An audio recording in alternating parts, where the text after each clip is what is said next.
Unicarns. What happened to Vicky, y'all? Vicky be like, talk to me, talk black to me, talk black to me. Is she still out there? Vicky Dillard, I thought cussed her ass out. Talk black to me, talk black, and can't be black for nothing. Hey y'all, it's Shante Brown, Sugar Talk on the Black Unicorns. Coming live from the studio. I lost my studio equipment. Okay, shift your mindset. Thoughts. Learn and try to understand your trauma symptoms. Now, you guys can do this with the CBT. You can also do this with a DBT, which I have been pushing this product. It's from blessingmanifesting.com. It's a behavior analysis, and it's only if you have mood issues. It's not for everything. If you have mood issues, like where you have issues where you can't control your mood, then that's like something that you want to kind of invest in. And either way, it's good therapy for you. And don't forget about Adlerian. Don't be in a situation where you feel uncomfortable and you just like uneasy about something, and it's like, I really could get over this if I just do a little Adlerian therapy. I remember people used to always be like, I was in college, right? Like I was in college with guys that would stay in my apartment and all that stuff, and nobody ever stole from me. Like the first person that stole out of my apartment because I let them stay there was Cecil Hall. Nobody else has ever stolen from my apartment, except for it was another dude from St. Louis. So it was like Cecil Hall and this guy from St. Louis, and he was stalking me too. So it was like those are the first two people in my life that have ever stolen anything from my apartment from being there. So I'm not a person that's just like always like black men are this way. So I got that way because they were stealing. You understand what I'm saying? It's like I got that way where I was like uneasy. So one day, these guys out here in St. Louis, I've never had an issue of being robbed or anything in St. Louis or Dallas. So what people will do, and it's usually people you know, it's not people that are just walking by you on the street. It's because they've been watching you at some point. So I was walking down the street and it was just like two young guys, and down here, a natural man. It's like a lot of the men are natural, you know, like in Dallas, they got their haircut and all this stuff, you know, but a lot of men here are natural. So I felt uneasy, and I had to really just keep my purse on the side that it was on and walk down the street. And I had to realize that a lot of times, because of where I grew up in Tokyo, more of the white people steal than the black people. And it's the truth. It's like the white people actually tell you where to go to steal the stuff. Most of the black people don't know. They're listening like, where I got to go to steal it. So it's like the person giving them the information is actually white. So it's like I had to really think about that. So in college, they used to think I was being funny because I'd be like, white people steal. Like y'all act like white people don't steal. And it's like, it's the truth. If you go to most black people's houses, like we lay our money around and everything, so many people could come over. The quarter that you had there for 4 years will still be the quarter that you had there for 4 years. The best example is in East St. Louis. I went to go get my truck fixed, and I threw all my change out on this man's thing because I had to rinse it off. The same change was there, and I took a picture of it last year, and I left it there. And he went ahead and cleaned it up, but somebody came by and stole it. But either way, the change was there for 7 years. Like, it's not like somebody came and took the change. That's just how we grew up like that. You do not fuck with the money that's in somebody else. They can have money right there in your face. We don't touch it. You can be broke as hell. We don't touch it. We don't even ask for it. So that's the thing. It's like that's just what I had to like get back to because of two people stealing from me. And because I had a student that stole in my class too. So it's not that I think you get it. You start to feel uneasy, and you have to remember you can't blame everybody. You see what I'm saying? I can't blame every white person now in St. Louis. I can't blame every white person in Illinois. I can't blame, you see what I'm saying? I know the particular people that would tell you what to steal and how to steal and that want to steal. It's greed. So it's like I had to actually go through Adlerian therapy myself. So I just had to keep my purse on the side that it was on when the boys walked by. Cause I'm like, they students, like, why would they rob me? You know what I'm talking about? Like, they students, like, they're not gonna take my bag. but then it's different for somebody else. So I've been on the train too, where a white woman had her purse and some kids came and stole her purse off the train. So it's like, okay, so I have to actually, for therapy for myself, I wrap my bag around my arm because I've seen that before, and they were black. So it's like in that case, I'm still uneasy sometimes, even though it doesn't happen as often. You still need therapy. Like it's still like you still need to have. You got to get over because it still is. It's PTSD too. So it's like it's just so you don't always name a person in front of you as a thief or a liar or whatever. You see what I'm saying? Because everybody is different. Now, if you feel uneasy about them and they are threatening you and they coming to you in a certain way, you have the right. You have the right to protect yourself. I'm saying switch your purse to the other side. Hold on to that bitch if you can. Do whatever you have to do to make yourself feel safe. But not everybody that's black is coming to steal your purse. Not everybody that's white is coming to steal mine. Now, you see what I'm saying? So it's like that is the thing. It's like that's why sometimes I'm just like y'all. Some of you are racist and you don't know it. Some of us have racist issues, and it's like we don't know it because we human. So it's like we tend not to tell the truth about what we really gone through, and if really people really tell the truth about their story, then you will see why they feel the way they feel. Now if their story has no backing and no evidence and no thoughts or feelings, then hey, they probably got a mental issue. But for the most part, most people can back up what they say.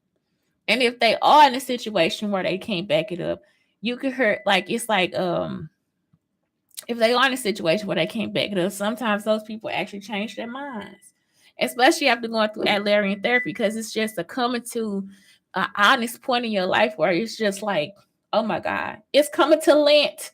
It's getting rid of your sins. You know what I'm saying? That's why it's ingrained in there. So it's cognitive behavior therapy. It's like, let me get this shit off my chest. Let me tell you the truth about how I feel. That's why I'm absolutely honest about everything. So it's like, so y'all can see that sometimes it might not be racism. Sometimes it's racism. Sometimes it might not be. Sometimes it might be that you had a really bad experience. And so now it's like, I couldn't keep saying, I never said it anyway. Like, oh my God, all these black men are coming to rape me. It's like, it's not true. You know what I'm saying? I was just on the phone with a guy today, and he was telling me all the stuff me and Orielis did. You're going to come to my house and watch TV and hang out with me and all this different stuff. So this person is woman, because it's a woman, it's a female who's helping them do this. She is trying to sex traffic me. First, she assumes that I'm a hoe. Now she's telling first she was telling everybody I want to be raped. Or she'll have a man come over and she'll tell him maybe I want to sleep with them. Now she's telling people I want to hang out and have TV with them. She does not realize that she is a sex trafficker. And she does, because I tell her all the fucking time. It's like, my business is not yours. Now, if I'm going to Orielis' house and y'all watching me walk down the fucking street, it's not your business. When I was with Giovanni, they went to Giovanni's house after I left Giovanni's house trying to talk to Giovanni.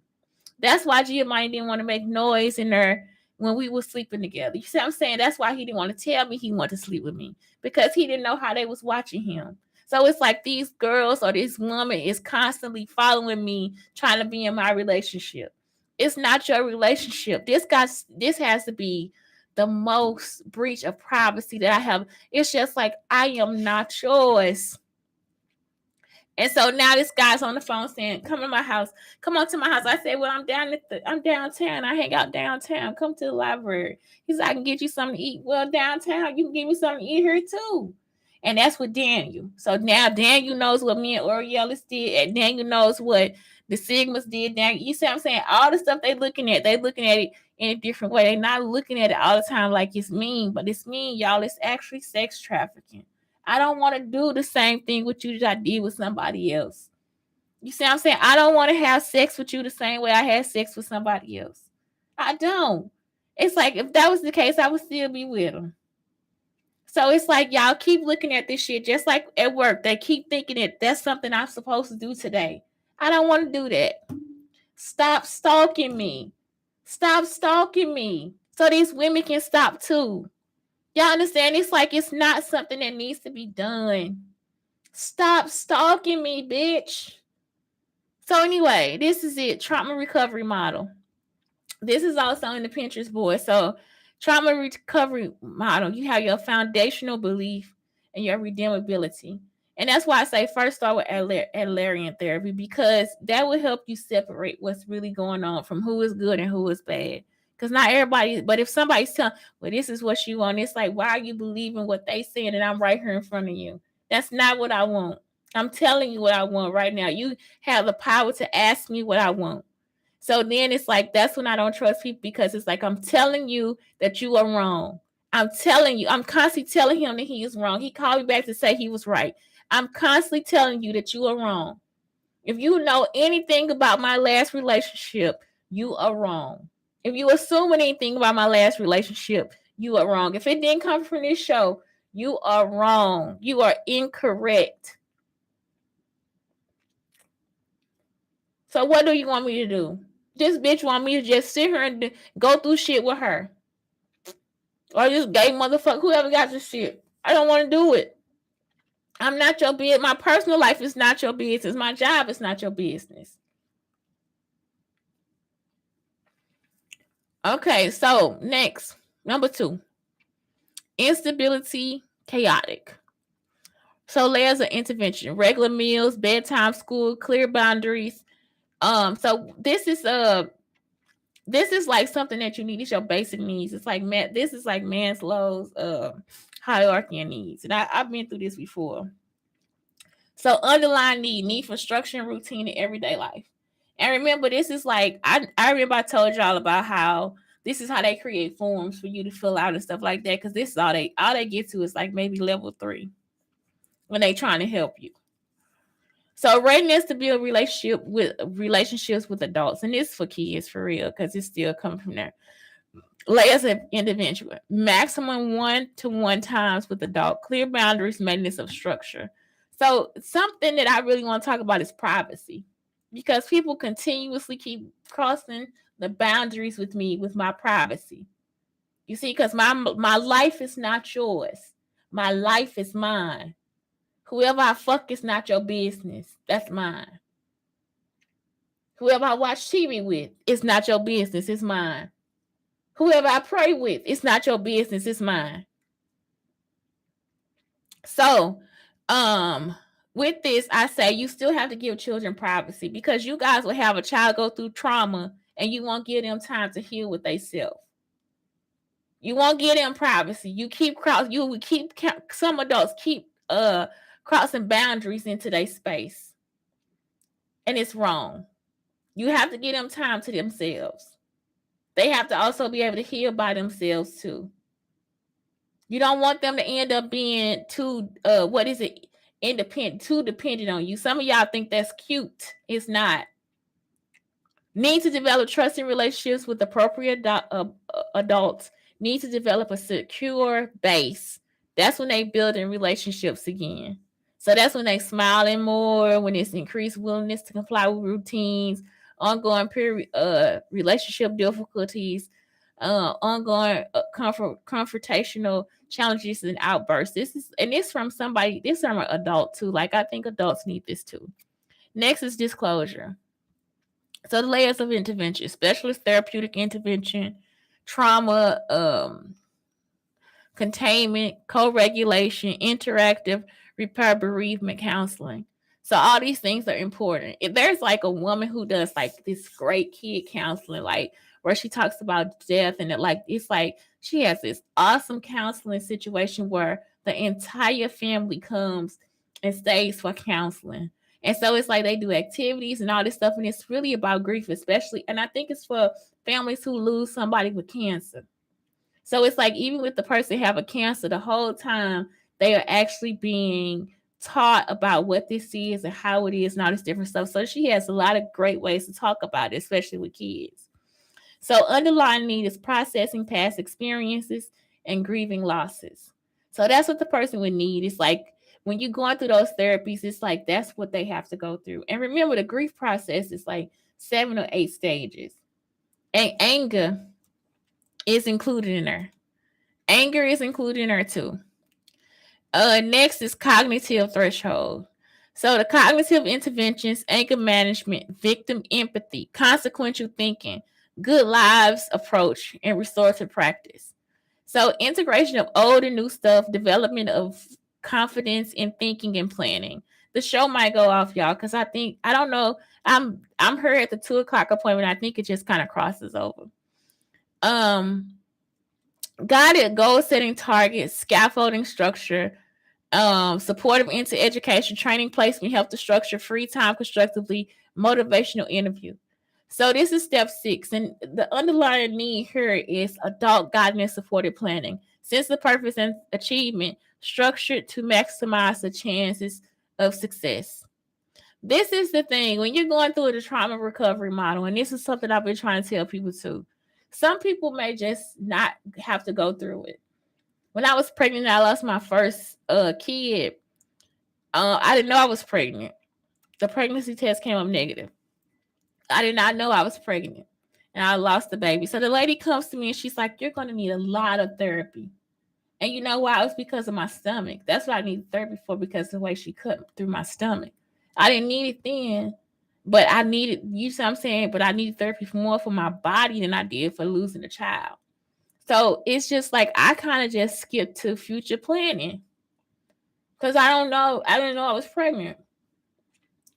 So that's the whole thing. It's like, don't make somebody go and have disclosure with you and they ready for like, no, I'm ready to move on. Let them move on.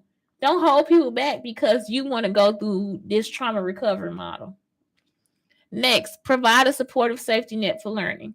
That's the layer of an intervention. Underlying need, autonomy within the supported context, increase self-determination. So that's it. If the person is continuously learning, then they can actually learn and then give something back. So that's a trauma recovery model. Understand your triggers to distressing emotions. So that's something I have in my DBT book. I mean, my CBT book, my cognitive behavior therapy.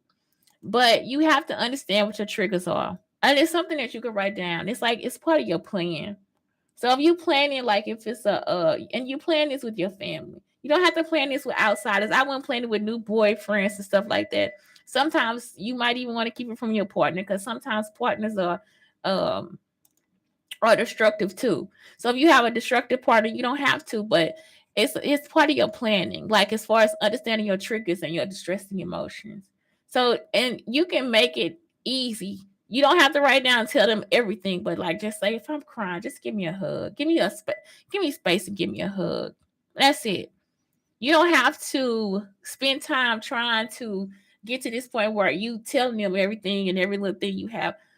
Just tell them. You know what I'm saying? You don't have to give them the power to look at what your plan is. It's up to you. Notice and challenge negative, unhelpful thoughts. That's part of like figuring out what your triggers are. Encourage, coach yourself through difficult moments. Again, cognitive behavior therapy, dialectical behavior therapy, they both work. Adapt a growth mindset. And I have like so many things here about adapting a growth mindset. So I learned by trying new things. These are the statements. I focus on progress. I'm ready to ask for help. I can get through anything. I can focus on myself and not others. I will keep learning.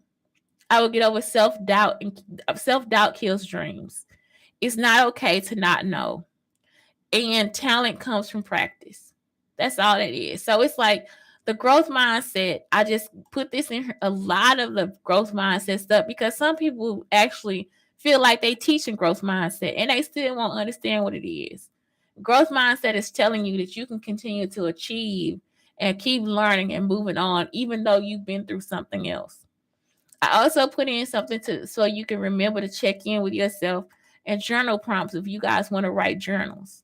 So that's the whole thing. It's like what have you done? And my next shows are actually going over journal prompts and just how we are I will put in empowerment and positivity and all this stuff.